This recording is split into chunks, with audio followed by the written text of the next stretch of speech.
السلام علیکم ګرانو دوستانو. نن به زه تاسو ته د کرکټ په هکله باندې یو څو تازه او ډېر مهم خبرونه درکړم. چې خاص کر زه به تاسو ته د افغانستان رشید خان په هکله باندې یو خبر درکړم چې رشید خان یو نوی ریکارډ جوړ کړی ده او د پاکستان شاهین شاه افریدي چې کوم ده هغه نه مخکې سوی ده. بل به زه تاسو ته دغه بیګ بیش لیګ په هکله باندې یو خبر درکړم او د انګلینډ هم خپل نوی کپټان اعلان کړی ده او د T20 بلاست لوبو په هکله به هم زه تاسو ته یو خبر درکړم او په دغه جولایي میاشته کې کوم سیریزونه تر سره کیږي هغه به هم زه تاسو ته وښیم. مهم معلومات در سره شریکوم. ویډیو تر اخره پورې وګورئ، په هر څه به تاسو پوه سئ. نو راځم اول زه تاسو ته وایم چې په دغه یعنې همدغه جولایي میاشته کې دغه سیریزونه تاسو کتلی سئ چې دغه به په همدغه میاشته کې ترسره کیږي. دغلته تاسو وګورئ سریلانکا اسټرالیا سره 2 ټیسټ لوبې ترسره کوي، ویسټ انډیز بنګلادیش سره 3 شل ورځې لوبې 50 ورځې لوبې ترسره کوي.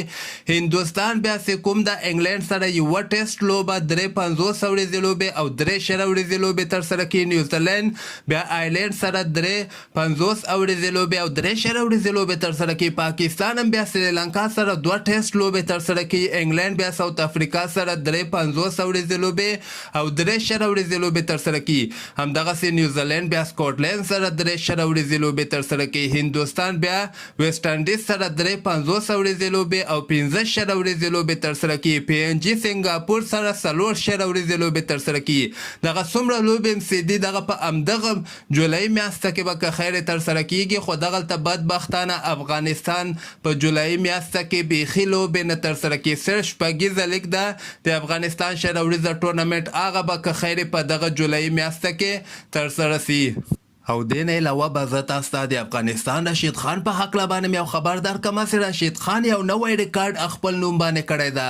دغه ریکارډ به زه تاسو ته وښیم چې دغه کال 2020 لایسه اوسه پورې یعنې کال 2022 پورې رشید خان ټولو نه مخکې دی، یعنې څومره زیات لوبغاړي رشید خان اوټ کړي دي په دغه لیست کې اول مقام لري.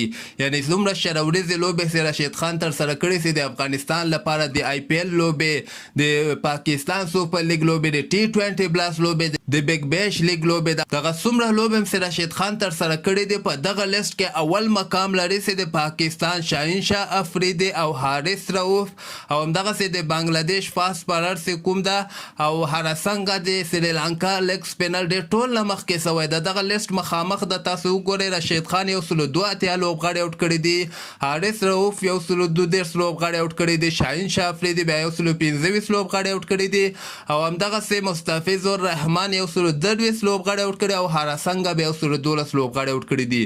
نو دغه یو ډېر غټ ریکارډ رشید خان خپل نوم باندې کړی ده. دې نه علاوه به زه تاسو ته بیګ بیش لیګ په هکله باندې یو خبر درکړم چې د ساوث افریقا بعضې لوبغاړو ته اجازه ورکړې ده چې تاسو کولی شئ په بیګ بیش لیګ کې ولوبېږئ.